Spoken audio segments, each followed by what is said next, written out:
Originalmente a gente fica aqui na Pedroso, quase na Rebolsa, mas a sala que tinha lá estava lotada. Agora fica até sugestão depois você conhecer aqui, porque eu não conhecia a estrutura, tem uma estrutura de evento grande aqui, com várias salas de evento, de comunicação legal. A gente resolveu fazer esse primeiro evento no início de ano. Acho que esse ano até, assim, adiantando, a gente lá na REF está programando muitos eventos meio nesse formato aqui, não só em São Paulo, mas pelo Brasil, porque a gente sentia que era, assim, já era uma dívida que a gente tinha que fazer isso entre os nossos clientes, e mais a gente tem uma pressão, ainda mais agora, depois do ano passado, naquela consultoria, que isso não é um boom paulista, nem carioca, assim. A gente tem um boom nacional muito grande, a gente tem uma base muito grande fora, e a gente já sentiu a necessidade de estar mais presente, né? Então, até depois de montar uma programação, mas a gente deve fazer em eventos assim, pelo Brasil, a gente tem 4 ou 5 programados ao longo do primeiro semestre. E que realmente a gente vê assim, uma necessidade grande de informação, de conversar, que a gente conversa muito no dia a dia, mas que esse movimento de consultoria está bastante ampliado pelo Brasil. E aí a ideia um pouco aqui hoje, a gente tem sempre tentado fazer esses eventos em parceria com alguém que tenha uma sinergia de assunto relacionado ao nosso negócio. Então, temos esse evento agora com a Deskplan, fizemos um evento com o pessoal da Galápagos no passado, vamos fazer de novo esse ano. Essa semana eu tive também com o pessoal da B3, que tem uma iniciativa bem forte esse ano. O pessoal da área de produtos listados, ali de ETF, PDR, fundo imobiliário. Tem uma agenda bem forte esse ano também, para ir diretamente não só no consultor, mas é muito mais uma agenda de diretamente quem está presente junto ao cliente. Então, isso é até uma coisa legal, a B3 está conseguindo quebrar uma barreira agora, porque a B3 sempre teve um canal institucional que era via corretora, né? Ele sempre teve aquele ciúme, então assim, olha, não vem falar com o meu funcionário. E a B3 está conseguindo quebrar um pouco essa dinâmica das pessoas de produto irem direto no assessor de investimento, no consultor, no gestor, quem quer que seja. Então, acho que esse ano vai ser um ano bem rico de conteúdo. Eles lançaram o app para o cliente direto. Lançaram agora, eles vão enriquecer mais o portal que eles têm de informação de ETF. Então, eu tive com a Pima ontem lá na B3, eles realmente estão com bastante coisa legal para esse ano. Eu acho que essa área vai estar mais presente em eventos meio institucionais, evento da Pima, de Febraban, etc. Então, acho que vai ter um pouco sinal do movimento que a gente está vendo, né? E aí a gente resolveu fazer esse evento um pouco para recapitular um bate-papo que a gente sempre tem sobre esse mercado, porque a gente, por ser uma empresa de solução focada para gestor e consultor, acho que é natural que a gente acompanhe de perto quando esses mercados vão. Então, a gente já olha isso há bastante tempo, a gente foi muito pioneiro nesse movimento de credenciamento e crescimento de consultoria uns anos atrás. Agora está acontecendo o que a gente vinha prevendo já há alguns anos. E até para quem não conhece a IASA, assim, não vou passar muito rapidamente sobre isso, que acho que a ideia é mais falar de mercado, mas basicamente, assim, focando um pouco o que a gente oferece para o consultor, de uma certa forma, a gente tem uma solução ampliada para a gestora, e essa conversa aqui do que a gente faz tem muito a ver com a conversa do dia a dia hoje. Assim, basicamente, a gente tem uma esteira em que a gente atua desde o desenvolvimento do modelo de negócio da consultoria. Então, orientar aquele empreendedor aí que quer montar um negócio se vale a pena ou não vale, qual que é o esforço que ele tem que fazer, e até o ponto de credenciar na CVM, apresentar as plataformas, apresentar os modelos de negócio. E depois, quando esse cara roda, e aí já falando um pouco de coisas que a gente vai falar sobre o mercado em si, era um mercado que sempre foi muito carente em ter uma estrutura decente, vamos dizer assim, do que a gente chama de governança e operações, que basicamente na parte de governança, cumprir todas as obrigações regulatórias da consultoria, que parecem triviais, mas parecem triviais para quem faz, muito mais para a CBN não está dando atenção para isso, mas a gente sente assim que boa parte do mercado de consultoria está em débito, vamos dizer assim, com as suas obrigações regulatórias, e o dia que a CBN começar a fiscalizar esse negócio vai ter um barulho grande. Então, a gente oferece uma solução confortável de compliance, de governança, de cumprir, fazer os relatórios que são necessários, etc. E outro ponto que eu acho que é o mais fundamental, que a gente chama da parte de operações, que aí também é uma coisa muito mais arriscada, que muita gente, tem gente que faz bem, muita gente faz mal, que é ter uma esteira clara de você conseguir fazer PLD, cadastro de cliente, suitability, gerenciamento de contrato, e fazer todo esse gerenciamento documental da consultoria. Então, no fundo, a gente vira uma solução. O nosso negócio não é entrar no front business do consultor ou do gestor, então eu cuido um pouco da cozinha, né? O que é complementar um pouco a Dash Plan básica, aí vocês estão muito mais no front business, né? De ajudar esse cara a tratar desse tema, né? E aí, até depois, quem quiser mais informações sobre isso, a gente está aqui, a nossa equipe está aqui hoje, então, o Bruno e o Jesney que estão aqui, fazem parte da nossa equipe, o Jesney cuida da parte de venda, e até para incentivar um pouco esse mercado, depois quem tiver interesse em conversar, a gente, especialmente para quem está participando desse evento aqui da Dash Plan, até o final de fevereiro, quem está pensando em montar um negócio, estruturar uma consultoria, a gente vai estar dando 50% de desconto no fim que a gente cobra normalmente para dar assessoria de estruturação. E como a gente só se estrutura consultoria para quem contrata o nosso serviço recorrente, a gente também está dando para quem fechar negócio até fevereiro, isenção dos setups FIIs que a gente cobra da plataforma. Então, depois, quem quiser conhecer melhor, porque está pensando eventualmente entrar nesse mercado, ou para quem já é consultor, e depois da apresentação aqui, talvez vai ver que tem um calcanhar de Aquiles aí, algumas obrigações que o negócio não é só captar cliente, conversa com a gente, que a gente está dando essa condição especial só para quem está aqui, só quem está com o nome na lista. Depois a gente marca um call, tá? E aí, só falando um pouquinho a ideia hoje aqui é fazer um bate-bola, até falar, depois assim, acho que, não sei se você quer falar um pouquinho do Dash Plan antes, ou a gente entra logo no mercado, ou se a gente fala do mercado e depois você fala do Dash Plan, que você prefere? Não, vamos falar do mercado, né? Que daí você vai botando no contexto, né? Assim, basicamente, o que eu trouxe aqui para a gente olhar, até assim, quem já veio dentro da gente, eu estou devendo mudar essa apresentação, porque eu estou reciclando esse material, né? Mas eu estou reciclando porque ele para de pé. Assim, essa apresentação é quase que a mesma apresentação que eu faço há mais ou menos uns 3 anos, e os números têm sido assertivos, né? E até a Jaque aqui, que é da Monte, que foi do BTG, assim, essa apresentação eu já fiz no BTG, eu já fiz na XP e já fiz em evento nosso. E aí eu só adicionei, assim, que falando a mesma coisa desde 2023, né? E aqui, assim, eu estou pegando um pouco em foco em mercado fee-based, mas o fundo foca em consultoria e para onde isso vai, né?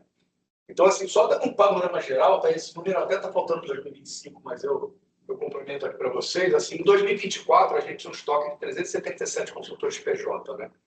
E aí, só para ver como esse movimento foi avassalador, a gente fechou 2025 alguma coisa perto de 500. Então, eu não peguei o último número, mas a gente teve crescimento de 1/3 do volume de consultorias no ano passado. E aí, assim, pô, da onde isso veio, né?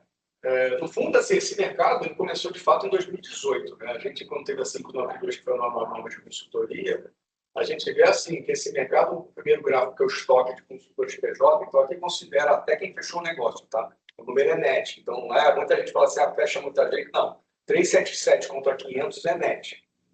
Então, se a gente olhar, praticamente esse mercado não existia em 2018, né? A gente tinha ali perto de 100 empresas. Se a gente considerar que na norma antiga de consultoria era tão genérica, que tinha muita gente que não era consultor, que tinha as licenças, era muito comum ter empresa de risco, empresa de... Assim, era muito comum gestor offshore criar uma licença de consultoria da gestora local só para justificar a poder falar sobre o produto lá de fora aqui. Então, era só uma forma de remunerar o canal aqui para fazer venda de fundo. Então, essa distorção toda existia até 2018, e quando o negócio foi mais bem delimitado, você vê que ele começa a engrenar. 2019, 2020, parece que não andou, mas, na verdade, o que aconteceu? Teve muita criação de consultoria legítima e teve muito cancelamento dessas consultorias, que, como a barra subiu, a exigência regulatória era maior, sei lá, o cara que tinha uma empresa de software, uma empresa ligada para fundo de pensão, ou esse cara do offshore, ele acabou cancelando a licença. Então, tem um número de cancelamentos muito grande. Então, se a gente pode contabilizar isso, talvez 19 e 20 aqui, assim, cresceu muita gente legítima e deu uma limpada na base. Aí, depois de 20, 21, a coisa começou a engrenar. Só que, o segundo gráfico aqui, para a gente entender para onde vai, eu comecei a dar uma brincada para fazer uma média móvel de crescimento no intervalo de 3 anos dos CNPJs, né? Não do patrimônio. E aí, até aqui, assim, como todo mercado que é pequeno, qualquer cara que entra tem um crescimento grande. Depois esse mercado ficou morto muito tempo, e agora que ele começou a engrenar, a gente vê assim, pô, essa apresentação é velha, mas realmente, assim, o crescimento de 30% já tinha acontecido antes. A gente veio nesse ritmo há um tempo, mas era uma base muito pequena, né? 170 a crescer 30%, 50 caras, né? Mas a gente agora tem uma base de 370 que cresceu 130, 140 caras. E eu vejo uma perspectiva igual para esse ano, tá? E por quê? E aí entra aquela nossa visão de você falar assim, pô, cheguei no final da festa, o mercado está grande demais, tem muita concorrência. E aí eu falei, pô, vamos tentar buscar uma proxy, porque você pegar esses dados é desde 2000, mas era quase zero até aqui, né? E aí eu fui tentar pegar um mercado que é parecido, que é o mercado de gestoras, né? Que é um mercado que tem um track record mais longo, eu acho que ele tem uma dinâmica parecida. E se a gente pegar, também de novo, esse mercado, esse número está ultrapassado para 24, a gente tinha 1.380 gestoras em 24, né? No mercado, ele começou de fato lá por 2000, né? Assim, eu, na época estava no Ambima em 2003, foi em 2004 que a gente trouxe gestoras independentes para a Ambima.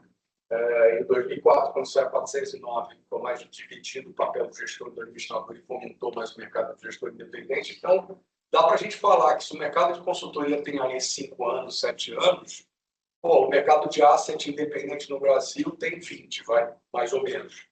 Então, ele tem uma dinâmica que eu acho que dá para comparar. E aí eu fui tentar fazer uma brincadeira de fazer a média móvel de crescimento, só como é um mercado mais maduro, para tentar pegar mais tendência, para deixar pegar um intervalo de 10 anos, né?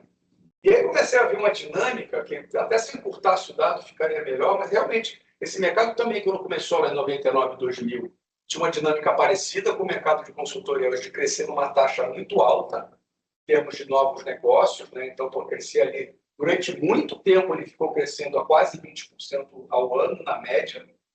Depois, quando ele começou a amadurecer, e hoje, obviamente, que um tamanho grande, com o mercado que ocupou mais um território, ele ainda cresce, e ao contrário de muita falácia que você vê nos jornais, que olha meio ponta do iceberg, o mercado de gestoras no Brasil ainda cresce a taxa significativa.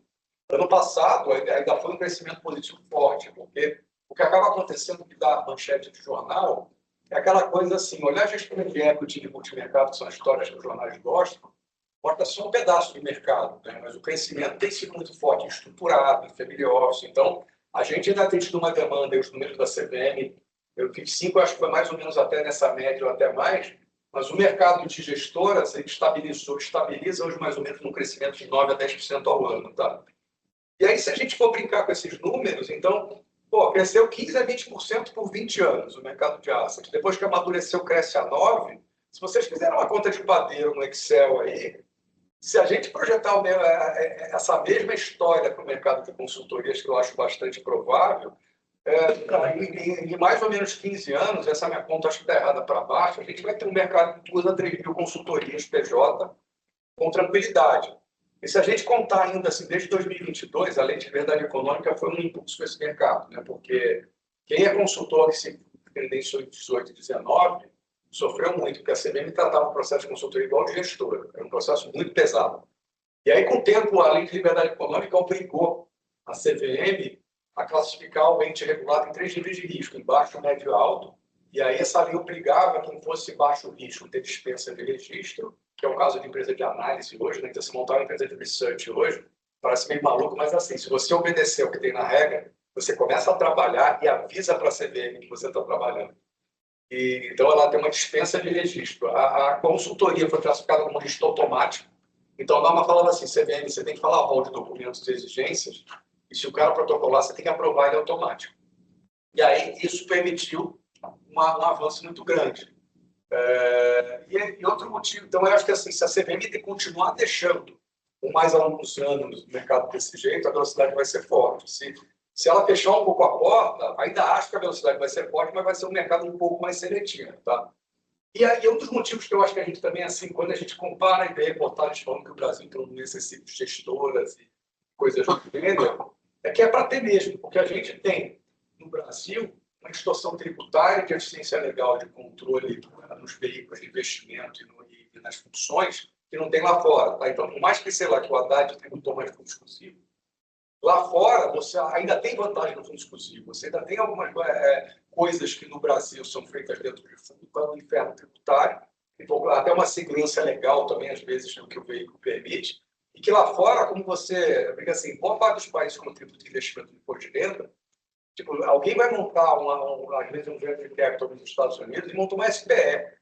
No Brasil, se você montar uma SPF, você morre no tributo, né? Dependendo do tamanho. Então, aqui, assim, como a gente tem esse inferno tributário, e ainda tem outra questão também, que nos Estados Unidos, quem é consultor e olha mais a parte offshore, o RIA dos Estados Unidos, ele pode executar, né? Então, na verdade, a indústria americana, ela é assim, gestor de fundo é quem tem produto. Então, se você olhar na SEC, porque no Brasil, se a gente fosse que nem nos Estados Unidos, quem seria gestor? Seria a Bradesco, Itaú, gestores independentes. Family Office nos Estados Unidos é consultor, praticamente, porque não existe a necessidade de ter um fundo. Então, o número de RIA nos Estados Unidos é enorme, então o JP Morgan tem a gestora e tem o RIA. Então, aqui no Brasil, como não tem isso, a gente naturalmente distorce o mercado de asset, porque quem quer ter um family office com mais autonomia de execução tem que montar uma gestora. E muitos consultores, quando crescem, enfrentam esse dilema, né? E até uma pauta. Então, assim, a gente vai ter sempre um número distorcido de gestoras e talvez vai ter uma duplicação, porque tem um cara que quer ser consultor, né? E nos Estados Unidos você tem esses papéis mais bem delimitados, né? Então, outra coisa que eu acho que vai ser fomentar essa indústria de gestão, mesmo com os casos master, IEAG da vida, as discussões do cidadão comum achando que fundo de investimento é uma coisa do mal, acho que a gente vai continuar tendo esse mercado bastante saudável, tá?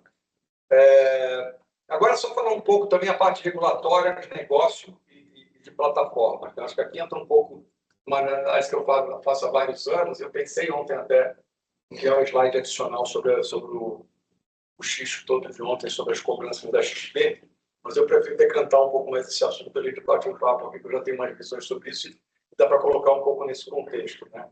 Como esse mercado vem desenvolvendo, o que a gente vê de melhorias, gaps e expansão desse modelo, né? Assim, basicamente, assim, primeiro, como o mercado está hoje, o que a gente pode ajudar e o que ele tem que amadurecer, né? Que eu falei um pouco no início.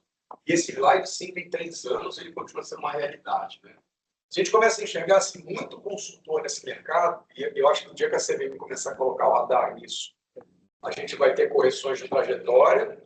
Eu acho que hoje mesmo as plataformas de investimento já começam a olhar com um pouco mais de seletividade os consultores em função disso, mas o DNA do consultor ainda é muito aquele cara que gosta desse negócio, que é um negócio mais fiduciário, seja um cara que vem de uma gestora, do banco, de uma assessoria de investimento. E na largada, acaba assim, né? Tipicamente a consultoria são 2 ou 4 caras aguerridos e que, em geral, desses 2 a 4 caras, de 80% a 90% tem perfil comercial ou de alocação. E quando eles começam a montar um negócio, eles acham que basicamente o negócio é montar um negócio de pé, ir atrás do cliente, alocar carteira, e crescer carteira e atender cliente, basicamente. E aí eles fazem a coisa, eles entendem que por esse modelo de plataforma ser parecido com o do assessor, de que o trabalho dele é quase que de atendimento, né? De atender as necessidades do cliente, que a consultoria é uma mera casca disso. E até porque o operacional das plataformas do assessor de investimento ele é muito parecido com o consultor na execução, né?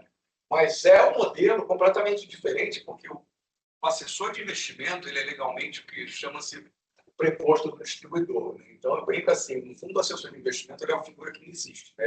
Ele é quase um gerente terceirizado, com papel legal, e ele está cumprindo todo o papel do ciclo de distribuição de um banco ou de uma corretora.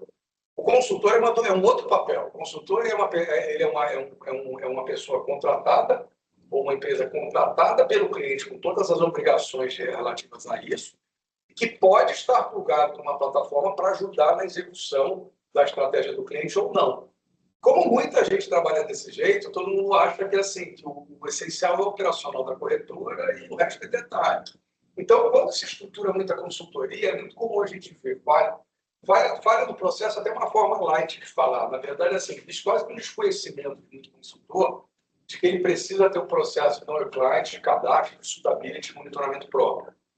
E aí, assim, a nossa legislação é boa, ela não é no sentido de que, por exemplo, hoje, um processo de suitability, um investidor que tem conta em mais de um plano e contrata um consultor, ele tem diversos processos de suitability, né? Então, se ele tem 3 contas do banco, ele já tinha 3 suitabilities, e se ele contrata um consultor, ele tem um 4º suitability. Mas a lógica da CVM sempre foi que a centralidade desse suitability, a partir do momento que ele, além de ter um distribuidor, ele contratou um consultor, esse suitability para o consultor é o mais relevante.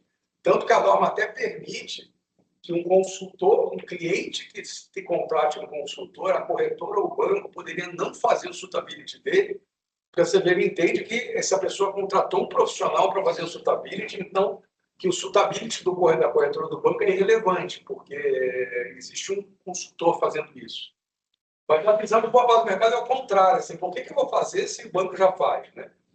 Então, assim, enquanto você não tiver uma centralização de suitability no mercado, algo do gênero, não adianta reclamar. Você tem que, assim, você pegar e achar que eu posso usar o door client da corretora do banco, eu não preciso fazer cadastro porque eu estou centralizando tudo numa conta só do banco A, B ou C, e o suitability que eu uso dele, você vai estar aí em maus lençóis futuramente quando a barra subir, quando eventualmente a Anbima tentar autorregular esse setor e fiscalizar, ou eventualmente a CVM questionar. Então, pode parecer um duplo trabalho, mas eu acho o contrário. O consultor ele tem que tentar valorizar de que o cliente tem que olhar o processo dele e desprezar o do banco e da corretora, e não o contrário.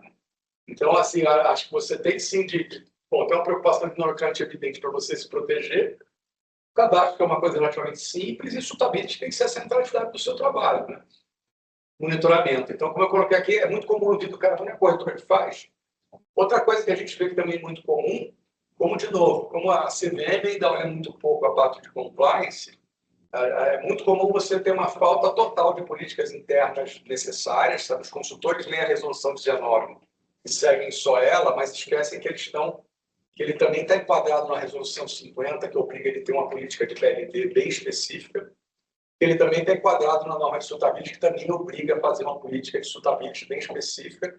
E ambas as normas obrigam que você faça um relatório anual sobre isso, monitorando os dados do que você fez. Então, a gente vê muito falta disso. A gente vê pouco controle de profissionais certificados, ou quase nenhum, sabe? Existe uma confusão muito comum também do consultor confundir.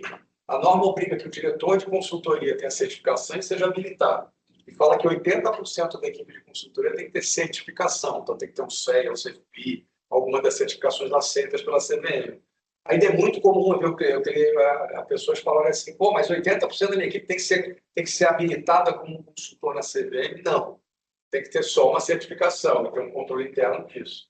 E uma coisa que a gente via muito, hoje a gente vê um pouco menos, a gente chegava a ver até ausência de contrato de consultoria. Então, no início, assim, como as consultorias, quando se provam, principalmente na XP e no BTG, assinam um acordo operacional com a corretora, que é um acordo que o cliente assina, a corretora assina e a consultoria assina. Basicamente fala lá, o cliente autoriza você a ver a conta dele e usar os pushes, o cliente autoriza eventualmente o débito automático do FII e o cliente tem ciência lá que ele vai receber os rebates. Como esse contrato fala do débito automático, eu consigo ouvir bastante gente falando, mas o meu contrato de consultoria é o do BTG, o da XP.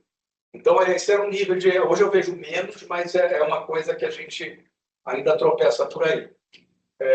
E aí, o que tem por trás disso tudo, sabe? Que o valor de equity do negócio não é só carteira de cliente, entendeu? E não é um agente autônomo que cobra diferente. E por trás disso, a gente vê muita falha que se você não se atentar a essas coisas na largada, provavelmente você vai montar um business plan que não para de pé. Porque aparentemente você vai enxergar que o teu custo operacional é muito baixo, você provavelmente vai cobrar mais barato ou vai aceitar um ticket mais baixo.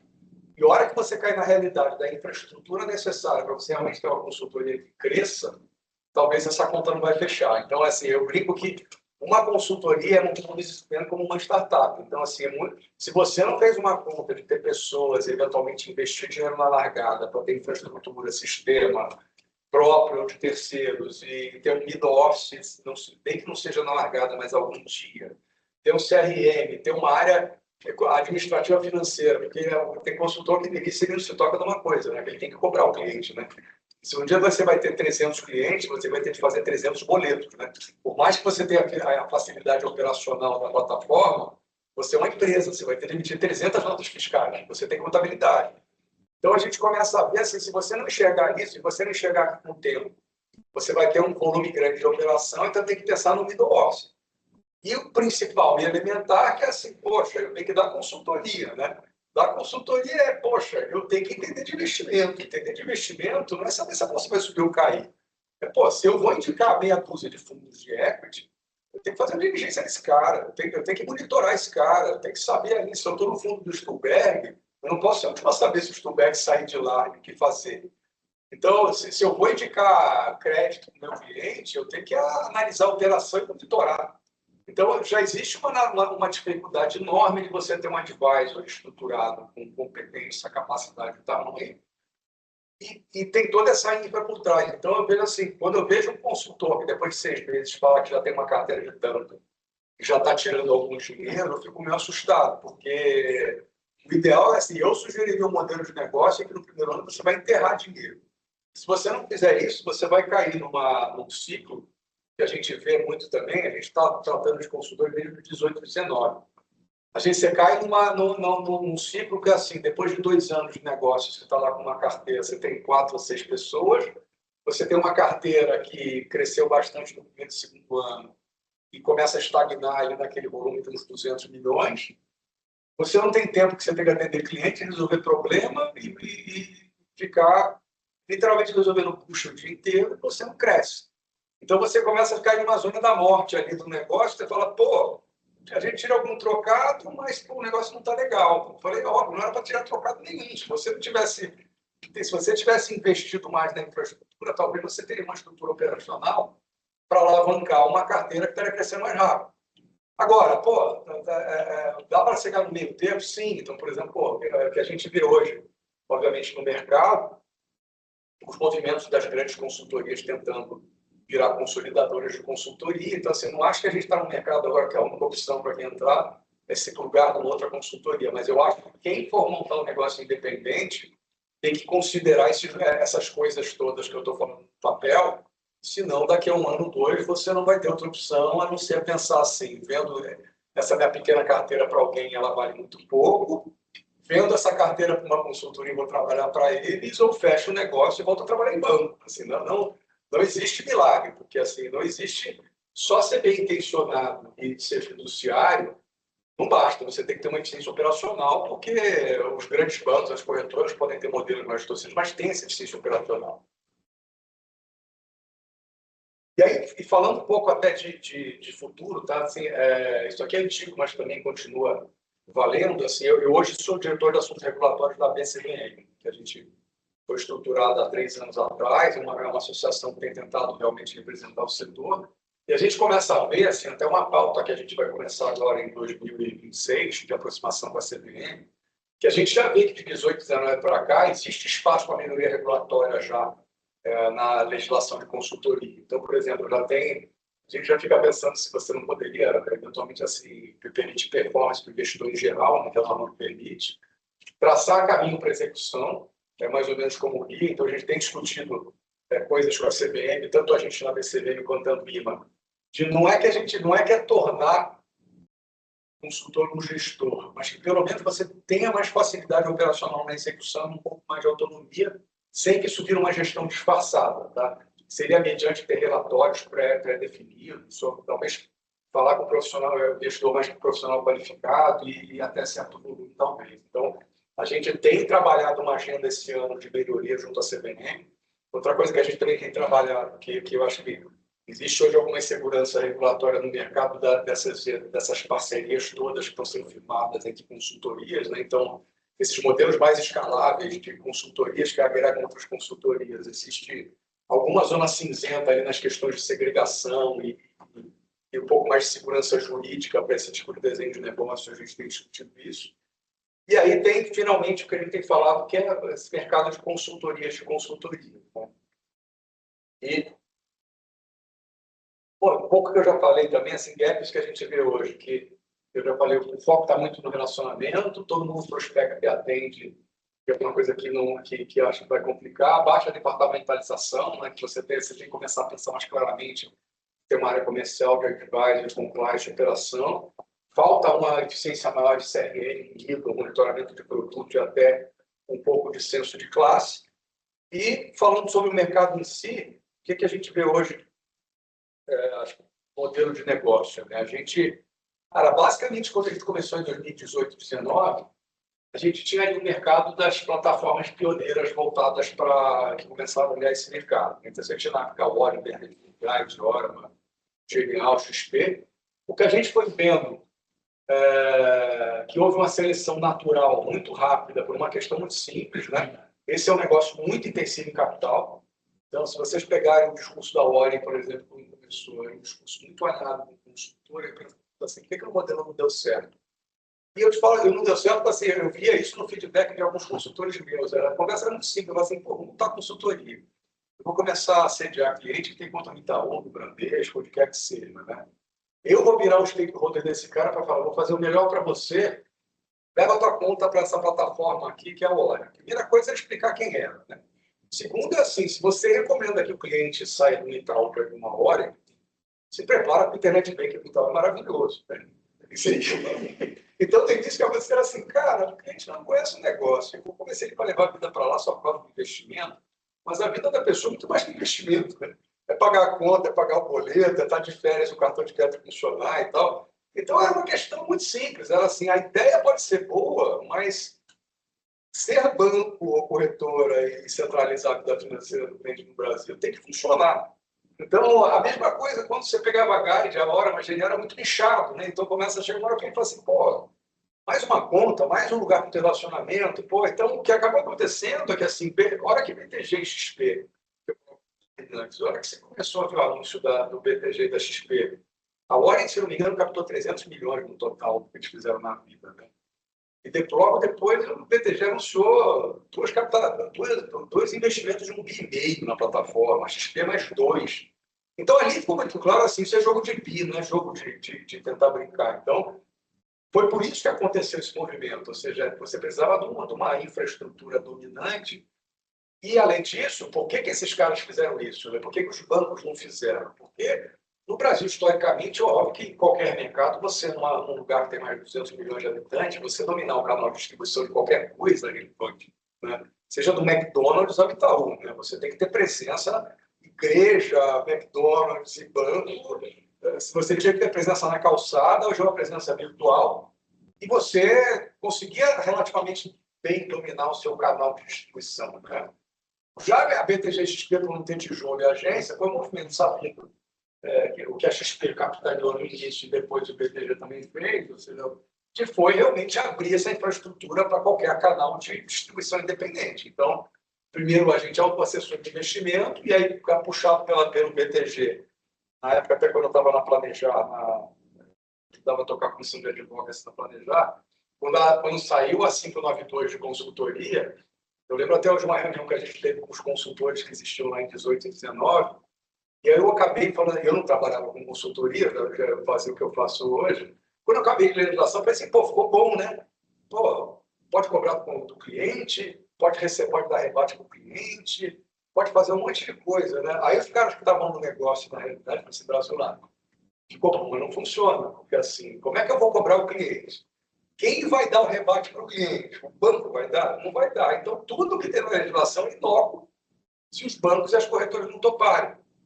E aí, na época, a gente bateu até no BTG, na época, com esse grupo, e o BTG estava começando a plataforma, a gente falou, pô, tem um mercado de consultor significante aqui, adapta a plataforma de assessor para a gente, deixa a gente ter lá o push do cliente, eu ver a posição dele, deixa eu debitar a conta dele do FII para facilitar a minha vida e você ganha mais um serviço, e, pô, dá um rebatezinho que você ia dar para o assessor para o meu cliente aqui e tal.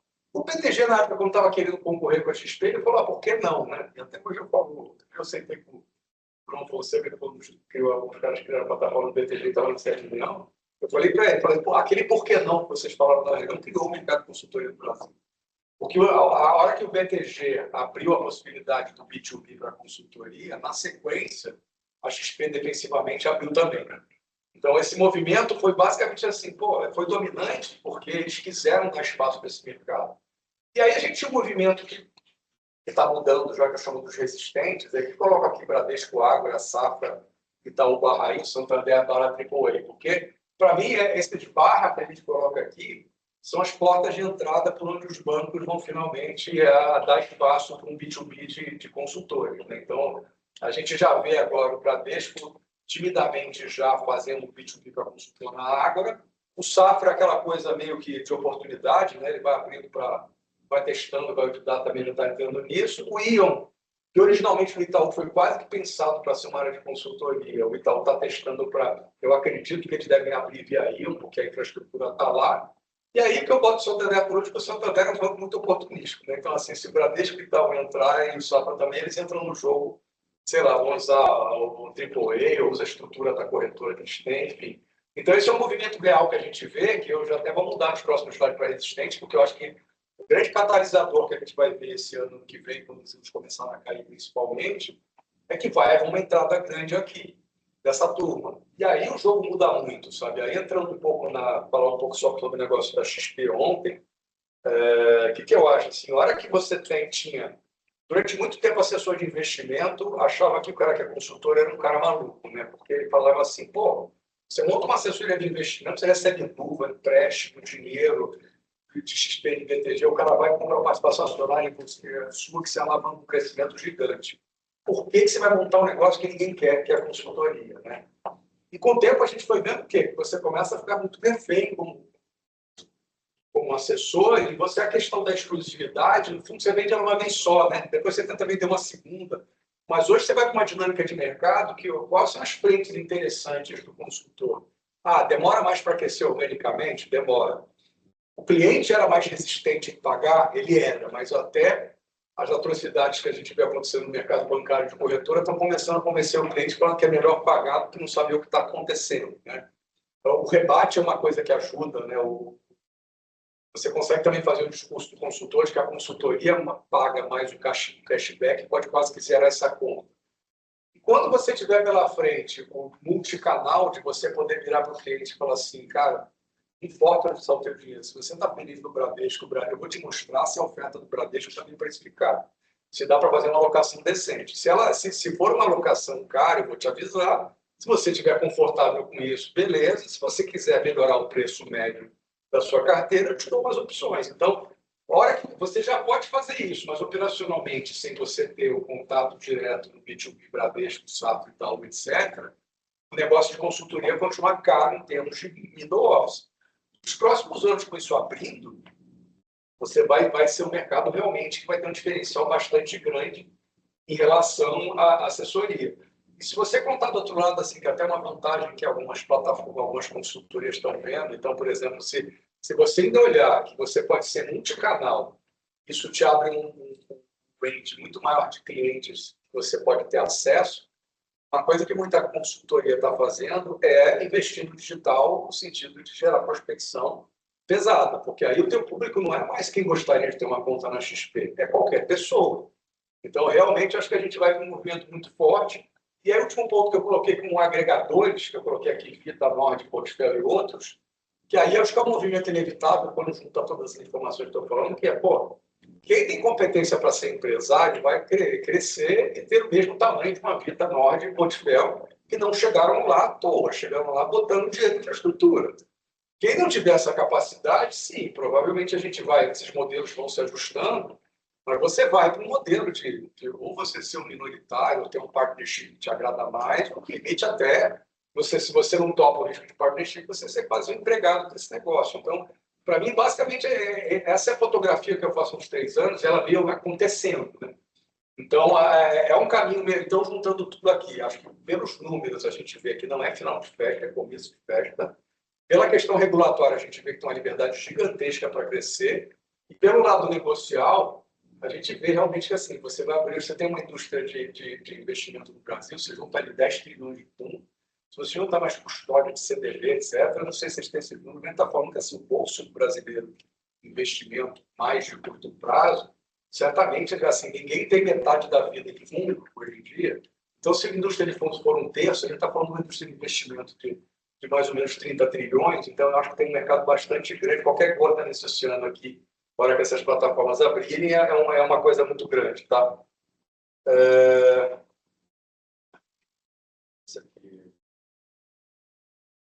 Isso aqui é um pouco do que eu falei.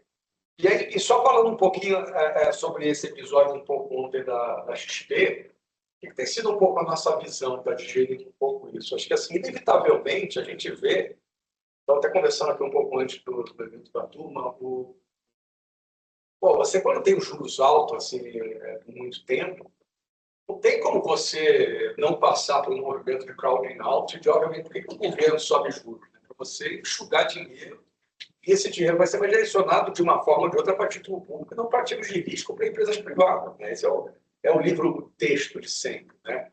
E, pô, quem já trabalhou em qualquer área de distribuição, óbvio que o mix de produto de investimento vai para um caminho mais conservador, porque, obviamente, contrai receita, né? De quem trabalha com distribuição.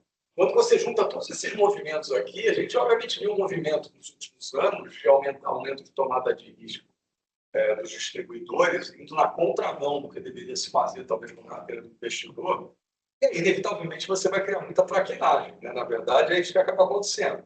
Eu acho que essas traquinagens, aliadas a esse movimento de consultoria, essa competição, assim, a má propaganda, vamos dizer assim, que os assessores fizeram de si mesmos por colocar os investidores em ativos talvez não recomendáveis naquele cenário, obviamente que isso incomoda quem está num papel de distribuidor de produto. Né?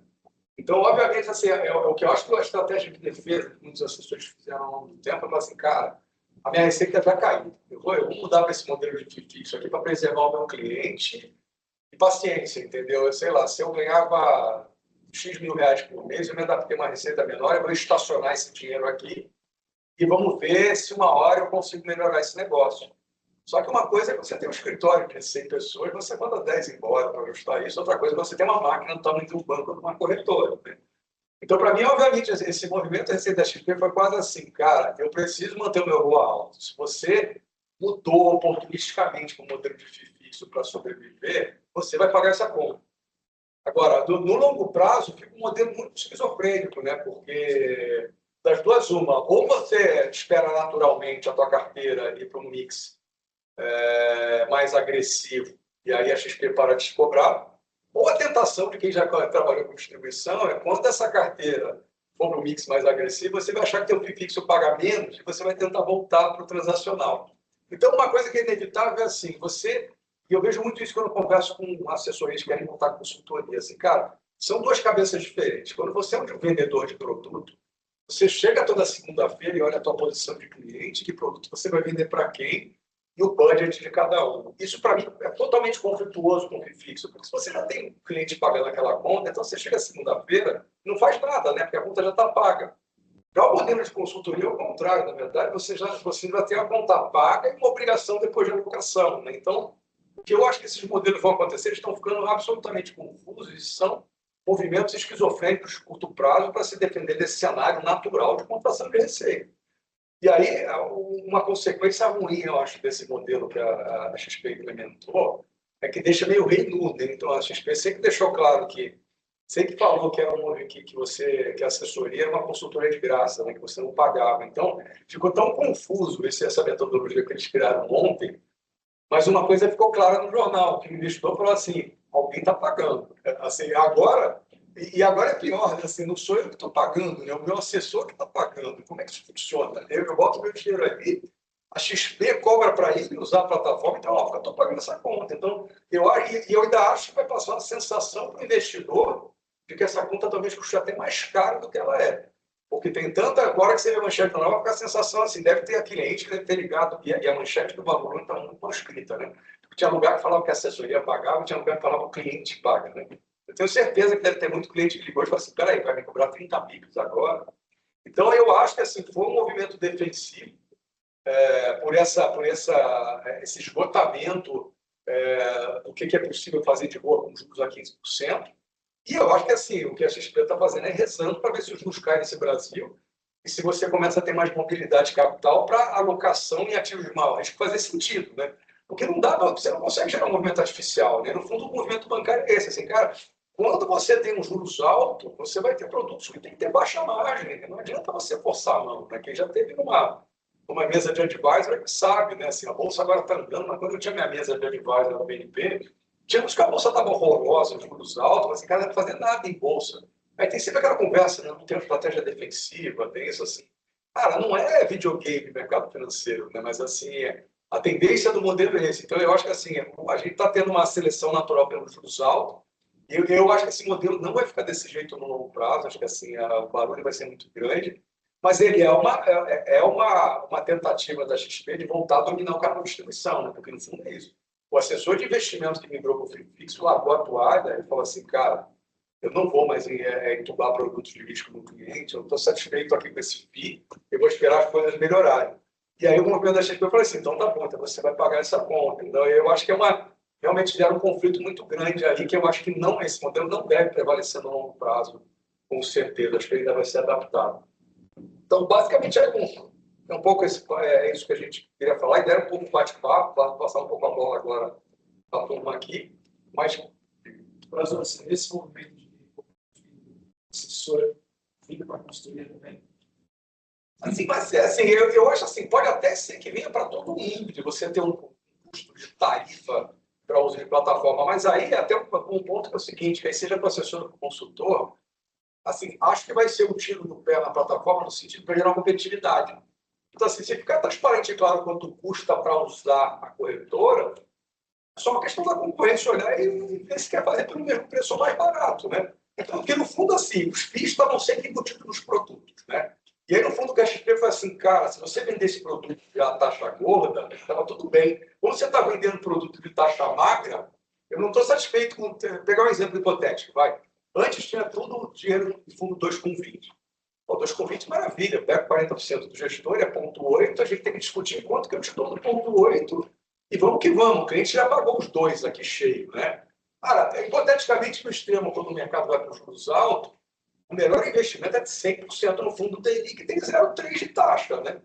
E foi isso que aconteceu, né? Não foi o mix, tal, mas a gente saiu quase do mercado de 2,20 para 0,30.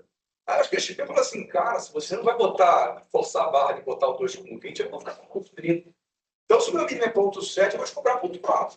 Então, eu acho que essa coisa vai se equacionar, porque assim, é tudo camada de composição de canal de distribuição. Então, vai ter que ser, assim, quem tiver disposto a cobrar por custódia e distribuição menos do que a XP, agora ficou mais fácil ver a conta. Então, eu acho que aí vai gerar um pouco esse movimento. Tanto que até a reportagem do Valor ontem falava do modelo da XP e falava do modelo do BTG, né? Então, aí também tentou fazer um mix com o modelo do Itaú, né? Que você pegar... Outra coisa legal, assim, ele bota aquela tabela, fala, não, mas vai ter isenção de quem tiver aderência à carteira, que esse que é o pulo do gato para mim. O que é aderência à carteira? É uma carteira com rol mais alto, né? Então, no fundo, assim, ficou um modelo super complicado, ficou mais fácil de fazer a conta e vai ficar mais fácil da concorrente olhar e ver se consegue fazer por menos, entendeu? Então, só que assim, ficou confuso, né? Até ficou parecendo naquela conta ali de que o BTG é mais barato, né? Porque o BTG está simples, lá, o BTG cobra 30 de todo mundo, ponto.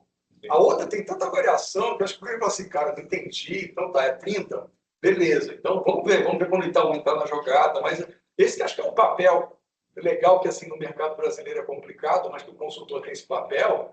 E, cara, você tem que ser o taxímetro para comparar a conta do cliente no final de quanto a carteira dele custou, né? E se ficar muito complicado, o teu papel é fazer essa conta final do cliente, né? Tem alguma informação de previsão de valor desse grupo que eles vão fazer na plataforma? Eu vi a mesma coisa que está público aí, não vi nada além daquilo. Agora, eu acho que está tem uma vocação contra isso, né? Do jogo. Eu acho que muda. Assim, o que eu vejo é assim, se pegar, quando saiu aquela reportagem falando desse negócio do Itaú, cara, o consultor soltou o rojão. É o seguinte, a visão para o consultor, como consultor, eu acho que vai ganhar muito dinheiro pegando a classe média, o conceito que as pessoas têm do personalité é ótimo, né? A plataforma é boa, a oferta de produto é boa. Então, o que eu vi assim, de muito consultor, eu falo assim, cara, tudo que eu preciso ter acesso ao personalité. Assim, o Bradesco melhorou, a peça melhorou, mas faz poucos anos, né? Então, todo mundo fala assim, cara, o personalité é um tesão. Se eu puder pegar esse bolso aí, vai ser maravilhoso. Então, esse feeling que eu vi, só que eu acho, assim, é chute meu. Eu acho que quando você pega a situação atual do mercado de assessoria, eu acho que vai ser tentador, que aí o banco também não é bonzinho. Aí volta naquela história, ninguém quer perder o domínio na distribuição. Então, a minha sensação é que o Itaú talvez vá tender mais a tentar morder algumas operações de assessoria que estão mais fragilizadas aí com um volume grande, primeiro, do que talvez com o consultor, sabe? Porque é mais rápido, né? Talvez você tenha caras que já estão há muito tempo na XP e o contrato deles está acabando, eles não têm uma dívida alta, vão ficar livres. Então, a minha sensação no ano que vem e no outro E a gente tem conversado, estava até conversando antes aqui a turma também, você deve falar mais do que a gente até disso, que a gente vê muito assessor machucado aí, mas tem muito assessor que está machucado, mas está saudável, né? Ele fala assim, cara, por que eu vou tomar dinheiro emprestado agora se botar dinheiro na máquina que não dá resultado? Eu vou enxugar custo, eu vou me preservar e vou ficar mais capitalizado, vou dever menos. Aí vamos ver como é que o mercado roda daqui a pouco. Se daqui a pouco deixar de ser um mercado que eu posso estar na XP, no BTG, e posso estar ou sozinho, ou estar no Itaú, ou estar no Bradesco, vou esperar para ver. Então, eu apostaria talvez assim, do jeito que o Itaú é, eu não duvido que o Itaú comece esse negócio com alguma operação bombástica, sabe? Assim, pegar, cacifar um cara de 30, 40 pico precisando. Sim, o cara grande, assessoria, pensamento queima a caixa, sabe? Se a assessoria grande queima a caixa, ela ganha dinheiro só na renovação do. E tentando não dever mais, né? Então esse cara é um cara fácil, né? Pô, o Itaú ainda quer pega a história que tá funcionando, a história da fusão do Itaú com o Banco. Pô, por que o Bradesco no Brasil não consegue fazer operações que o Itaú faz? Porque o Itaú ainda tem um controle da decisão das famílias, né? Que são donos de equity, né? O Bradesco, pô, quem controla o Bradesco é a Fundação Bradesco, né? A Fundação Bradesco pode dar equity do Bradesco na operação. Pô, então você imagina se o Itaú faz uma operação desse tipo com sociedade, etc. Eu acho que não tem nenhum outro banco no Brasil para oferecer isso, né? Talvez o único que tem na outra ponta é o BTG, mas que é um partnership muito agressivo, que muita gente não gosta, né? Então, eu acho que assim, são os dois players que a gente vê no mercado. Né? Então, é forte do Personalité, porque ele que consolidou o alta renda, né? Então, Citibank, Breakpost, as operações foi ele que consolidou. Né? Você fala assim, cara, pô, você tem um Personalité, você fala, pô, se eu tivesse acesso ao private do Itaú com meus clientes bons, eu Itaú tem operação de private, pouca gente tem no Brasil. Só pegando esse ponto, concordo plenamente. Essa abertura do Itaú, eu acho que eles vão querer fazer um movimento forte, né? De tomar algumas operações do mercado. Eu acho que eles vão querer uma coisa assim, cara, tem que, sei lá, pega, não sei contar o volume hoje, mas aproximadamente você junta BTG e Itaú, dá uns 2 trilhões, BTG e XP dá uns 2 trilhões e pouco, né? Eu acho que o Itaú vai querer entrar com 10% disso aí no mínimo, assim, tem que dar uma machucada, sabe?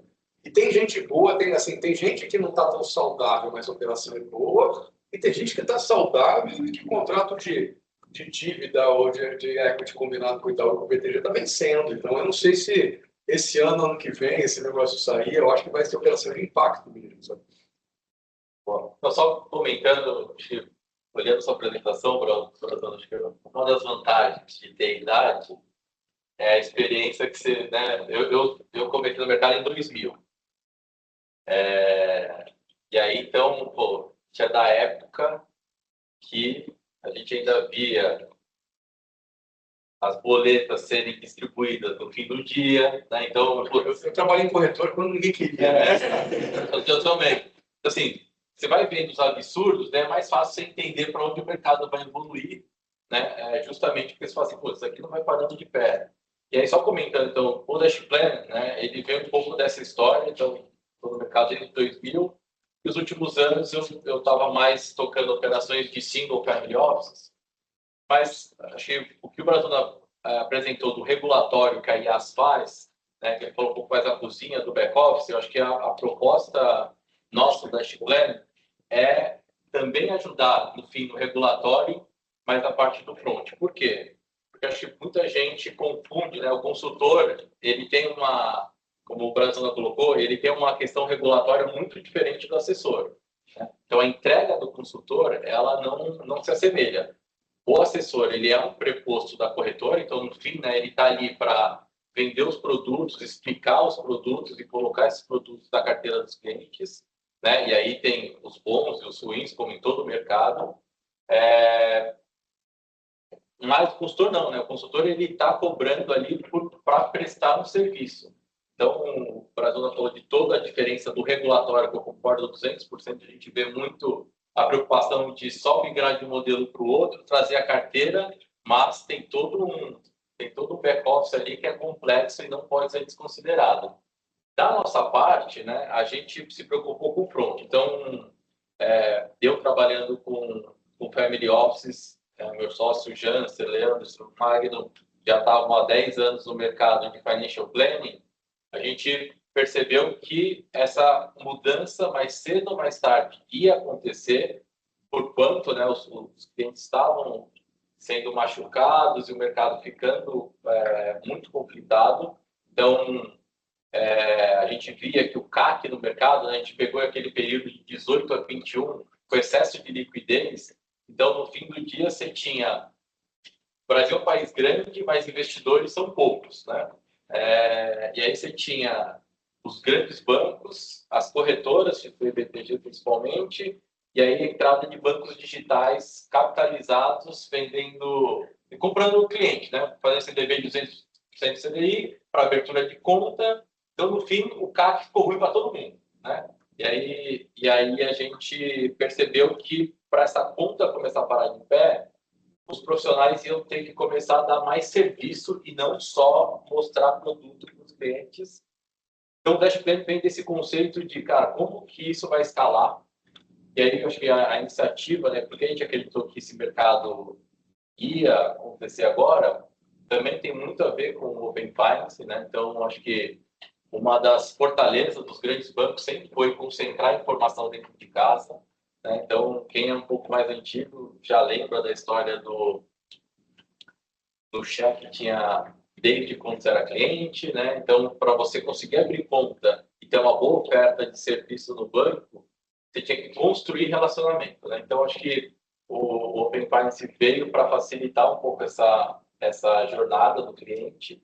E aí a gente falou, se a gente tiver acesso ao dado do cliente em um segundo, a gente consegue prestar um serviço de uma maneira eficiente, né? Então, a gente saía daquela dinâmica, eu vivi isso, né, em Family Office, que é, e o Private tem isso também, que é assim, como o cliente tem muito dinheiro, você tem tempo, né, para prestar o serviço correto. E prestar o serviço correto, para saber o que realmente o cliente precisa, era feito no Excel. Então, era uma jornada longa de coleta de informação, para você jogar aquilo no Excel e realmente ter as respostas que o cliente queria. Então, o Private conseguia um pouco fazer isso. E aí a gente falou, não, agora com os dados do cliente em mãos, né, numa coleta imediata, a gente vai conseguir escalar esse serviço que o mercado vai precisar mais cedo ou mais tarde. Então, o Dashplan, quem não conhece ainda, né, o Adriano e a Janaína estão aqui também disponíveis para conversar, marcar reunião, apresentar a plataforma, mas ele vem, né, dessa mudança de mercado e também envolve regulatória, né, o consultor ele está prestando serviço, ele tem outras entregas diferentes do assessor, do gerente de banco, enfim. E aqui um dado importante, todo mundo olha a gente na Dashplan como tecnologia, mas só para dar um número, ano passado a gente deve ter treinado os 4.000 profissionais, né? Por quê? Justamente por causa disso, porque a entrega é diferente. Então, o assessor ele tem que, né, passar por um treinamento para entender qual que é a entrega que ele faz, né? Quem aqui já fez a migração do modelo assessoria para consultoria sabe o tanto que é difícil você falar, então, eu não cobrava, agora eu estou cobrando, mas a pergunta do cliente é por quê? Né? Porque ele não entende um pouco das diferenças entre assessoria e consultoria. E então, a gente tem uma base forte dessa parte de capacitação do profissional. A gente tem 2 maiores clientes aí, que depois esse número é Bradesco e Grupo Primo, né? Então, a gente treina esses profissionais. Então, só no passado, foram mais ou menos 4.000 profissionais que passaram pela gente fazendo esse treinamento. E a plataforma é um reflexo desse treinamento, dessa capacitação. O que a gente acredita que é a condução, né, de um cliente nesse novo modelo. Então, hoje, só assim, falando grandes números, né, quando o cliente faz onboarding no Dashplan, a gente tem uma coleta entre 400 e 600 dados financeiros do cliente. A gente consegue unir passado e futuro, né? Porque lá também a gente faz a curva de aposentadoria do cliente, etc. Então, eu sempre comento que a gente tem o fluxo de caixa do cliente, né? A gente tem o passado, enxerga o futuro, a gente consegue entender o que esse cliente precisa e aí fica muito mais fácil discutir qual que é a duration da carteira, qual que juro real a carteira precisa para ele cumprir aquela curva de aposentadoria. E acho que o principal é que a gente começa a colocar para o cliente que a vida financeira dele não é sobre juntar dinheiro, né? É sobre realizar os projetos que ele quer, e a gente dá um caminho, né? O Dashboard consegue dar um caminho para isso, facilita muito o trabalho do profissional. Então, acho que hoje a gente está ali batendo 60 clientes, né? E a gente está ali com bastante clientes escritórios, na verdade. Hoje são 3.500 profissionais, mais ou menos, usando o Dashplan. E a gente tem agora entrado bastante ali nas maiores assessorias. XP e BTG estão abrindo a parte, né, que eles chamam de Wealth ali, alguns montando planejamento, outros montando consultoria. E as consultorias puras também a gente está nas maiores também, tirando o norte. Então, a gente vem muito com essa entrega da metodologia, né, de o profissional conseguir se capacitar. Eu acho que já falando um pouco de futuro e o que está acontecendo no mercado, né, outro ponto que a gente sempre cita nas reuniões com os escritórios é a digitalização do dinheiro, né? Então, a gente percebe o tanto que hoje, né, a gente enxergando o fluxo de caixa do cliente, o quanto vai ser possível com a agenda de Pix inteligente, Pix automático, enfim, o tanto que a gente vai conseguir programar qual que é o fluxo desejado do cliente, seja para investimento em projetos, seja para pagamento de seguro, enfim, acho que tem um monte de alternativa ali.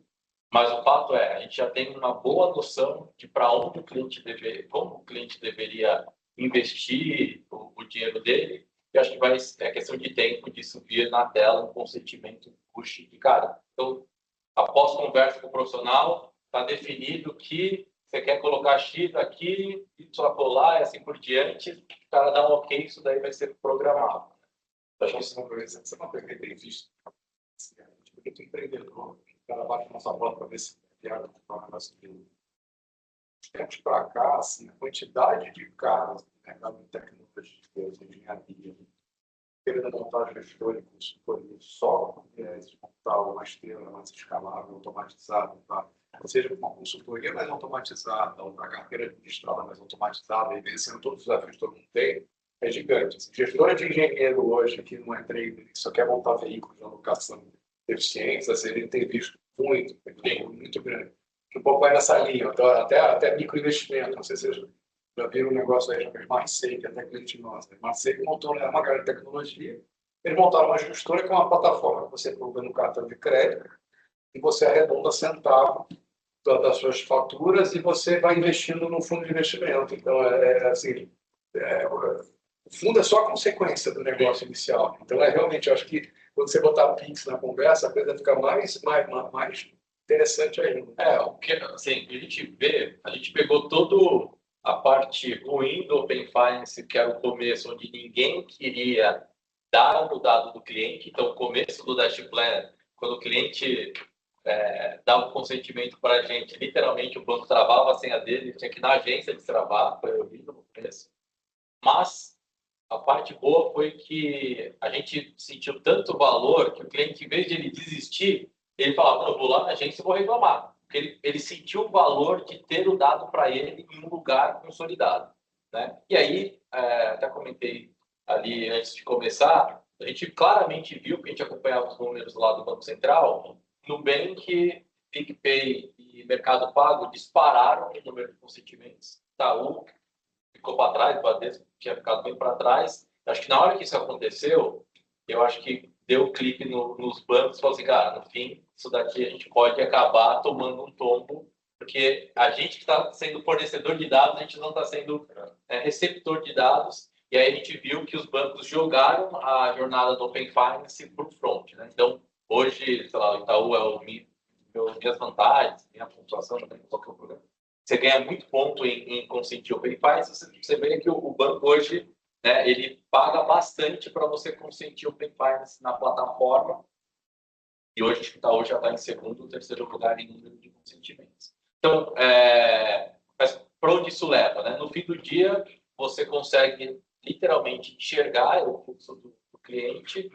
E aí, quem já foi de banco lembra, né? O banco, da hora que ele via que o cliente estava pagando o boleto para a seguradora do Bradesco via conta do Itaú, a primeira coisa que batia no CRM lá do gerente liga para esse cara e dá a oferta do seguro do Itaú. E o Open Finance é você ter esse fluxo, só que de todos os bancos. Então, acho que essa base de dados, né, vai ser muito importante para o mercado criar soluções em cima. E lembrando que agora, com a agenda Pix, você já tem, né, a conexão, né, a tubulação para fazer isso acontecer. E acho que só extrapolando um pouco, né, a gente já vê, tem uma das conversas com o seu amigo lá, que você pode falar para ele que te conectar, muita coisa sendo direcionada para a tokenização de ativos, né? Ele também está investindo nisso. Então, eu acho que essa digitalização do dinheiro vai acontecer, né? E aí, a indústria como é hoje, de você ligar para o cliente e falar, pô, vamos ver se tem uma oportunidade, cara, a oportunidade já foi, já passou, porque quem tem o relacionamento já vai ter, vamos dizer, programado, né? O cliente já vai estar satisfeito com o que ele tem, porque ele está entendendo tudo. E outro ponto importante em relação a entender tudo, que o Dashplan entrega, que acho que é diferente do mercado. Então, muita gente pergunta assim, por que esses escritórios da XP estão usando o Dashplan se a XP está fornecendo uma plataforma também?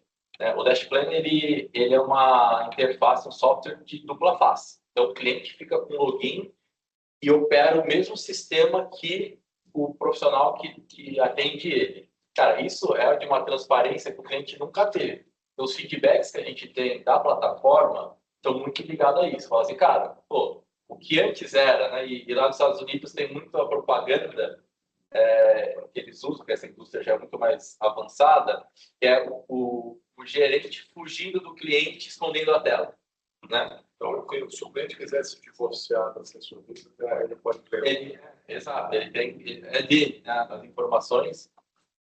Então, acho que isso é um diferencial muito grande e dessa dinâmica de agora, né, nosso modelo é diferente. Agora eu presto serviço e agora eu cobro por isso. O Dashplan tem sido, acho que tem sido visto pelos clientes como o entendimento, né, do porquê a relação mudou.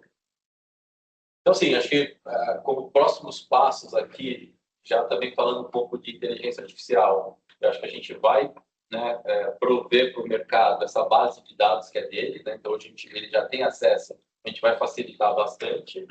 E eu não vejo como, né, não só o Dashplan, mas o mercado inteiro, né, não acessar essa base de dados para realmente ajudar o cliente nessa jornada, né? Então, acho que o peso para mim, concordo com o Brazona, acho que essa atitude da XP, né, ela acabou realmente deixando o reino no sentido de, cara, tudo tem um preço, existe um modelo de negócio que era dar isso de graça em troca, né, de levar para outro lugar. Então, dado que agora os produtos são ETFs, são coisas que não têm gordura, você se ajusta ao modelo. Eu acho que isso é muito bom para o mercado, porque cada vez educa de uma maneira natural o cliente, né? Todo mundo aqui que atende cliente sabe o quão difícil é explicar, né, toda essa engrenagem de como o mercado funciona, e esses movimentos vão naturalmente, né, fazendo com que do assessor ao consultor você tenha que explicar qual que é a lógica, e aí o cliente realmente decide qual que é o melhor.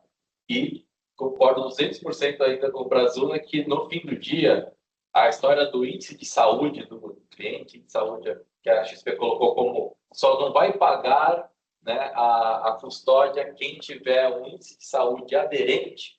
Qual que é a primeira pergunta que você faz, né, lendo a reportagem? Eu sou solteiro e falo, cara, o que é esse índice de saúde? Né? Aí o cara tem que falar, Procel, Xeroporto... Não, a teoria não é isso. O consultamento já levando para aquele cara, mas aí, no fundo é um ciclo ao contrário do que vocês fazem. É a XP falando qual portfólio levando para você, sem saberem quem você é. Não é isso. Então, acho que piora a situação. É o profissional, não é nota de sim. Se eu trago um profissional que a nota não é boa, me ferrei. Se ele está com um profissional que é bom, ele se deu bem. Então, vou mudar de profissional. Não, Também não, não, melhor não, profissional, não, É, nota do cliente. não, mas na prática o que você não, é o falou. contrário. O bom profissional é aquele que atende mal o cliente. Esse é o problema. Isso, Sim, não, sim, mas é a nota do profissional que vale, não é? o índice de Aquele saúde cliente mostra que ele individual. da rua. É. Então, o bom profissional é o cara que tem uma carteira mais agressiva, que não necessariamente é bom É bom para o cliente, exato. E aí, é isso. Então, assim, também acho que o que vai acontecer é um movimento grande para construir independente. Assim, acho que isso é uma forçação para isso. E aí, talvez, onde o mercado acha que controle esse movimento, é porque a porta, ele que decide o tamanho da porta, que é um pouco que está no seu slide, né? As os consolidadores ali, não. Bom, XP e BTG, o que eles vão fazer? Eles vão aceitar ou vão recusar? Ou vão pedir para se consolidar? Então, acho que eles achando que eles controlam um pouco desse tamanho da porta, talvez eles controlem essa migração dos modelos. Então, isso é um ponto até bom que eu vou falar mais, porque eu acho que vai acontecer assim, tem batido isso, eu já desde que tenho estudado muito a minha plataforma, o que eu acho que todos vão tentar se acomodar, isso pode ser muito para a XP, talvez pode ser até muito para o BTG. Eu acho que ele vai entender assim, que ele não vai perder o canal de distribuição, mas tem um pedaço significativo do dinheiro que quer isso aí. Ele quer cara fiduciário, quer pagar para ter uma alocação justa, porque ele desconfia do fundo. Não adianta remar contra a maré, inventar um índice de saúde, falar que eu sou o vendedor. Eu sempre comparava todo mundo, cara, a gente sabe quando vai numa loja que o vendedor tem uma código de defesa do consumidor, ele quer. Você pode estar pesando 150 quilos, ele fala que você está um gato com aquela sunguinha ali. A gente sabe, a gente entra numa loja, ela diz, cara, o cara tem que entupar 50 sacolas de roupa, mas é uma relação natural de conflito. Por que o mercado financeiro é diferente? Não é. Então, o que eu acho que os bancos vão começar a entender? Que, assim, cara, não dá para ter 100% da carteira desse jeito. Então, eu vou parar de brigar contra a maré, eu prefiro mandar o gerente do banco embora, reduzir o meu custo de atendimento e ficar com um pedaço menor desse FII e deixar o consultor fazer esse trabalho de atendimento do que eu brigar contra a maré. Então, acho que os bancos vão entender que, assim, pô, é melhor isso do que o que aconteceu com a XP, de que não é o dinheiro ficar aqui, é roubo de custódia, né? Porque a distribuição é briga de custódia. Então, acho que os bancos vão entender assim, beleza, o consultor está atendendo bem o cliente, eu boto meu preço aqui. Então, assim, para mim, o meu pedaço de distribuição é tanto, entendeu? E aí você cobra teu adicional ali. Ele não quer perder mais 1 trilhão do que sair. Vai ser um dinheiro de pior margem, mas vai ser um dinheiro mais estável. Então, acho que ele vai entender que um pedaço da distribuição vai ter que ser só custódia, entre aspas, né? E só comentando, talvez, né, das operações em si de consultoria, diferente do modelo comissionado, que você conseguia correr atrás do prejuízo, na consultoria a receita é dada, né? Então, eficiência é um negócio, é a palavra, né, que tem que ser colocada na parede. E uma coisa que a gente vê bastante, né, falando de captura de dados de cliente, é o tanto que os nossos clientes conseguem adaptar o modelo baseado nos dados da base de clientes, né? Então, a gente faz alguns estudos juntos com os clientes, que é assim, putz, por que você não está atacando isso? Olha aqui, ó, essa base de cliente, cara, nem 20% está segurada, né? Puta, faz um pitch aqui, coloca, porque os caras estão precisando. E a gente tem lá, né, todo o planejamento de vida dos clientes. Então, acho que coletar, assim, eu não vejo mais, né, nesse modelo de negócio, você não ter toda a base de dados, com tudo que tem, né, de hoje de possibilidade, você não ter toda a base de dados dos seus clientes, né, sistematizada, porque o modelo antigo, que é eu atendo meu cliente e a situação de cada cliente está na cabeça de cada profissional, cara, isso daí é uma ineficiência muito grande, né? Ah, não, fala com ele lá, ele que sabe desse cliente. Ah, e aí, tá onde? Puta, tá no Excel. Puta, tá no Excel 1 a 1. Cara, você não tem nenhum banco de dados consolidado que está no Excel, né? Então, acho que isso é uma coisa que não vejo mais. A gente tem um piloto com grandes bancos, um multifamily office, que a primeira conversa era sempre assim: meu cliente é muito rico, meu cliente já tem uma certa idade, não gosta de tecnologia, eu acho que vai ser difícil ele consentir o Open Finance para mim. Aí a gente fala assim, cara, mas no fim do dia, É grande disso aí. Isso aí é medo de perder. é mesmo de perder. Mas a gente conversar, eu também como era de 5, eu falo assim, cara, eu tenho certeza que tem cliente que imprime extrato e te entrega aqui quando vem aqui fazer no banco. Ele falou, é isso. Então, Ele acha um saco fazer isso, né?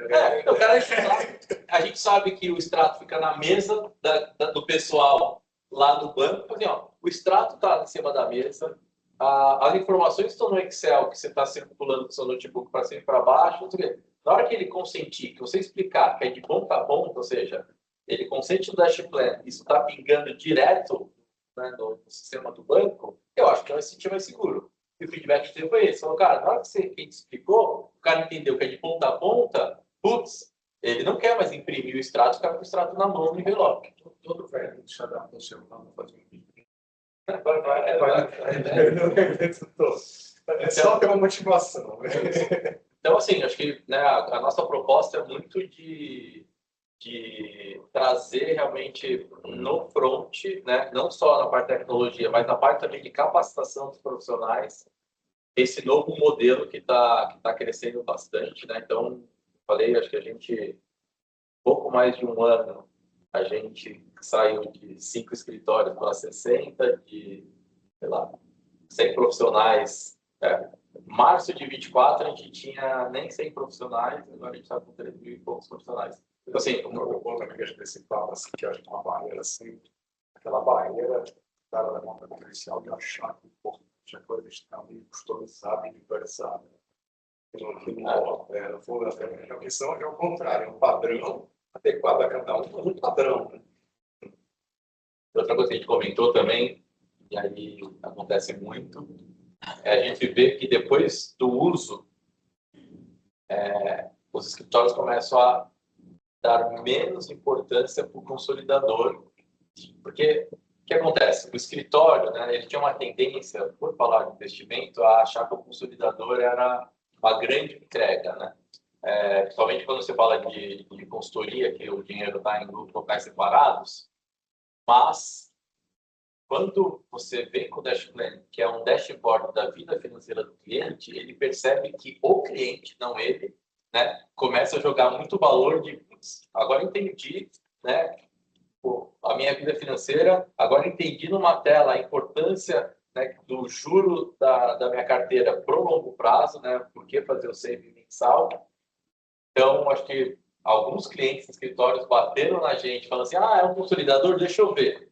Não, não é um consolidador, é outra coisa. Tá, me apresenta. E aí vai e contrata, porque no fim do dia, o cliente, né, que o brasileiro ele tem uma educação financeira baixa, na hora que ele vê a vida financeira dele num lugar, né, a questão da carteira, da consolidação, como a cota dá, ela vai para segundo lugar muito rápido. No fim, ele só quer saber se a carteira está aderente àquele projeto, àquele planejamento que foi feito na primeira, segunda reunião com ele. Então, acho que isso é uma coisa que a gente também percebeu no próximo parte.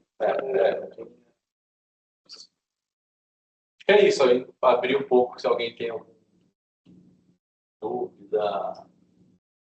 Pensando assim na perspectiva do assessor ou do consultor, assim, vocês sentem que esses profissionais sentem maior autonomia quando eles usam o Dash Plan em relação às ferramentas de planejamento das plataformas? O feedback que a gente tem é exatamente assim. Como começa sempre, né? Não, eu vou testar o Dash Plan e vou testar com os maiores clientes. Sempre começa assim, beleza, o canal é o payback e tal, mas os nossos maiores clientes sempre assim, eu vou testar, vou começar com 5 profissionais que detêm esses clientes maiores. E normalmente, na primeira reunião, circula essa informação que vamos testar um negócio chamado Dash Plan, etc. E aí fala assim, cara, você consegue abrir mais 15 logins para a primeira reunião, para você mostrar o sistema? Então, é muito comum isso. E, então, respondendo a sua pergunta, o profissional, ele nunca tinha conhecido uma ferramenta que fizesse tão rápido eu brinco assim, em vez do cliente ler o livro do Gustavo Cerbasi, você em 5 minutos mostra o livro do Gustavo Cerbasi no sentido de falar assim, cara, só fiz isso daqui. É muito rápido para a gente, né, plotar esse dashboard. Então, o profissional gosta muito porque o cliente conecta com o profissional na hora. Porque é um assunto pega assim, acho que compara esse cara. Você tem mania de achar que tira essa mesa do jornal, tudo está acontecendo, a agenda dá tipo um torinho de ouro, né? Hoje tem isso aqui, tá um indicador, né? Ele acha que a pessoa, o médico, o dentista, está pensando nisso, ele liga para o cara, só que o cara está na vida dele, resolvendo os problemas dele de médico, de dentista, etc. E o dinheiro dele é relevante, mas não é a prioridade, entre aspas, naquele dia. E aí o gerente, o assessor, vê aquele chato que liga que você está no carro, não pode falar, agora não posso e tal. Agora, essa conversa é um pouco mais planificada, falar um pouco da sua vida com calma, não é agora correndo, porque a bolsa vai abrir, ou porque eu tenho que coletar esse produto a tanta hora, é uma abordagem nova que a gente tem no mercado. Né? Eu vou te ajudar a viajar, vou te ajudar. Então, se você não é aquela prevenção de produto literal. pela percepção do cliente, porque é o que eu falei, as que as plataformas estão entregando ainda tem um pouco dessa dinâmica de me dar esses dados que eu vou te dar qual que é o melhor jeito de você alocar os produtos que eu tenho nesse caso. Isso, a oportunidade da semana. Da semana. E aí, isso o cliente, ele fala... Eu até fiz essa pergunta porque eu trabalho com muitas assessorias, né? E uma das coisas que sejam os sócios, os assessores que estão mais no front, eu sinto que eles sentem muito, chega um momento que eles não sabem se eles estão trabalhando para o cliente ou se é a plataforma que tem, ou vamos dizer, um contato e que faz esse trabalho de assessoramento. A minha pergunta foi muito nesse sentido, né? Porque eu acho que o Dashplan ele traz uma certa autonomia em relação às plataformas, né? Nesse ponto. E outra coisa, se a gente for pegar 2 anos atrás, a gente era muito chamado para falar assim, cara, mas me explica, meus consultores, né? Como ter uma entrega maior no consultor do que o assessor, meus consultores falam que, cara, eles estão atendendo 40 clientes, mas assim, eles nem se imaginam atendendo 60 clientes. Tinha um limitador grande, e hoje a gente mostra que os caras passaram de 100, assim, ele começa a ver valor de, cara, isso daqui facilita muito a minha vida, então já acho que a gente passou uma fase que tinha um medo de ele parecer menos importante no dia a dia, para quem já usou entender que, cara, isso daqui é o que conquista o cliente, é assim que eu estou tombando ele ligar para o gerente ou ele ligar para o outro profissional. Então, se você é o cara que faz ele viajar, se você é o cara que sabe tudo da vida dele, cara, ele começa a não querer mais atender o seu concorrente. Então, acho que a gente está, assim, numa disputa, né, como o Corazona falou, cara, em teoria, ele não quer ter 5 contas abertas. Ele gostaria de confiar em uma pessoa. Ou pelo menos quando esse cara limpa, assim, vou mandar para esse cara aqui, tem um cara aqui.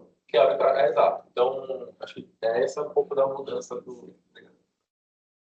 Mas, de novo, mas esse negócio da plataforma, aí acho que tem essa confusão de plataforma e assessoria. Quando é que veio o movimento lá, pós-Itaú, falando que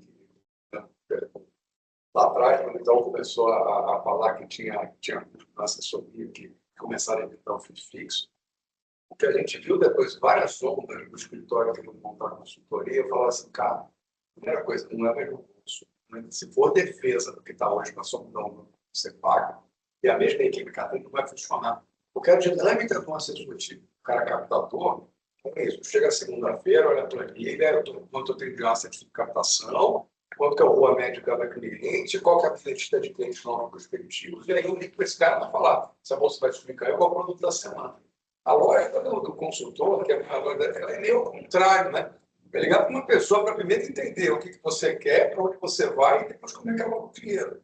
E depois mexer muito pouco nisso. Falar assim, cara, é esquizofrênico. Mesmo o cara não consegue atender no modelo de assessoria.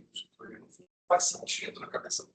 Outra coisa que você falou, Brazona, ontem eu estava com o Márcio lá do BTG, e ele falou, cara, o que a gente mais fala, né, o pessoal de consultoria que está vindo lugar, é assim, para de pensar em modelo de só falar sobre o modelo de remuneração e pensa seu negócio.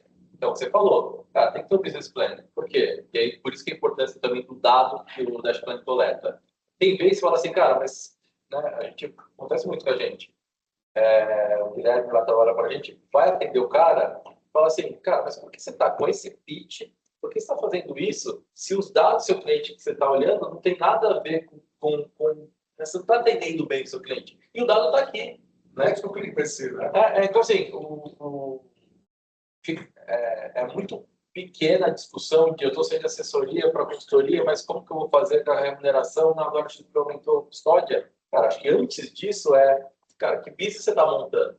Né? Quem é que o seu cliente você atende? É alta renda? É média? Cara, qual que é? Então, a gente tem ajudado bastante algumas plataformas, alguns escritórios montarem o business de planejamento financeiro.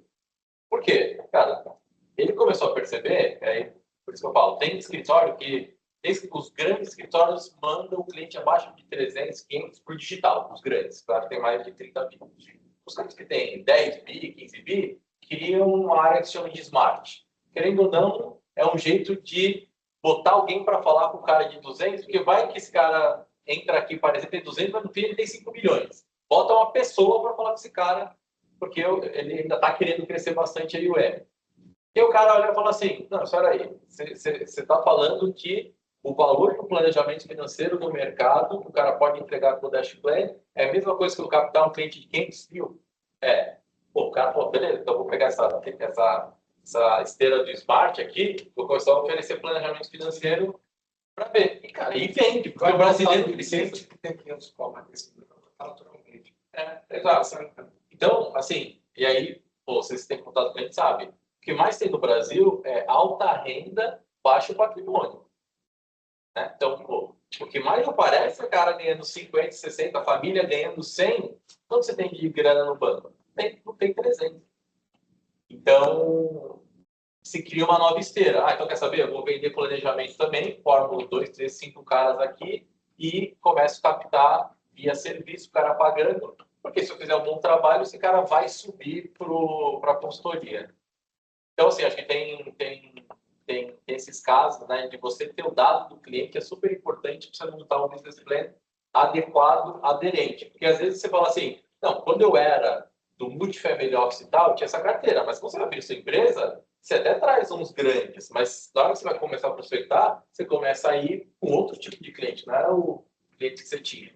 Né? Então, acho que aquela carteira não tinha que pagar ratear um pedaço da estrutura. Agora paga 100% da estrutura. É isso. Então, assim, essa história de olhar e montar um business plan, acho que é fundamental, e ter os dados do cliente que você conversa, que você atende, também é fundamental para se ir adaptando e vendo, né, como que aparece. Outra coisa que eu vejo que é uma falha grande no mercado financeiro também, o modelo de prospecção é o modelo clássico de achar que private ou classe média, relacionamento, é ligar, é evento, é transitar, é circular, ou esperar para ver se o negócio brota, ou pedir de cara assim. Eu acho que uma coisa que eu vejo que é quase complicado é ter um processo moderno, bem articulado, de prospecção ativa, que é um processo de qualquer produto. Né? Você tem uma esteira ativa de prospecção do zero. Não é achar que prospecção é se aquele cara que trabalha no escritório está ouvindo trazer a carteira, a gente cresce. Né? Sim. Acho que acabou tendo o mercado tá economista, morning cost, as coisas que estão jogar dinheiro fora para fazer cliente. Não, que assim, no mercado comoditizado, né, então assim, você tinha o mercado de banco, acho que teve algo novo, que era o shopping center financeiro, diferenciou alguma coisa, você tinha um discurso. Depois comoditizou de novo. E aí, você fica achando que você ser amigo, você circular no clube, é o jeito de fazer. Eu acho que a oportunidade que tem agora, que o mercado está migrando para serviço, é você oferecer qual a sua oferta de valor, né, que você entrega de solução para o cliente. Eu acho que isso daí, 90% dos nossos clientes, a devolutiva do cliente, assim, nunca vi isso, porque ninguém falou isso para mim. Tipo, acho que existe uma janela de oportunidade muito grande de você ter realmente um valor gerado para o cliente que provavelmente ele nunca tenha visto antes. Isso é um valor enorme, que daí você constrói um longo prazo com ele, né? Esse modelo mais de longo prazo. Porque é pior que assim, você pode, né? Você deixar uma pessoa para ser legal, mas eu tenho uma determinada para quem fazer regime, academia e tudo mais. Mas eu acho que fideliza o cara, nem assim, pelo assim, que eu posso nem ter a disciplina necessária, mas gera uma confiança para falar assim, tá, eu vou continuar fazendo investimento tradicional, os caras vão me ajudar. Mas um dia, quem sabe, eu vou para a academia, eu faço regime e tudo mais. Então... Não, e você tem o cara chato, assim, não, eu não fiz, mas tá, fica aí, eu tô te pagando, né? Mês que vem vai dar. Eu acho que você vai gerando essa confiança e relacionamento com uma pessoa.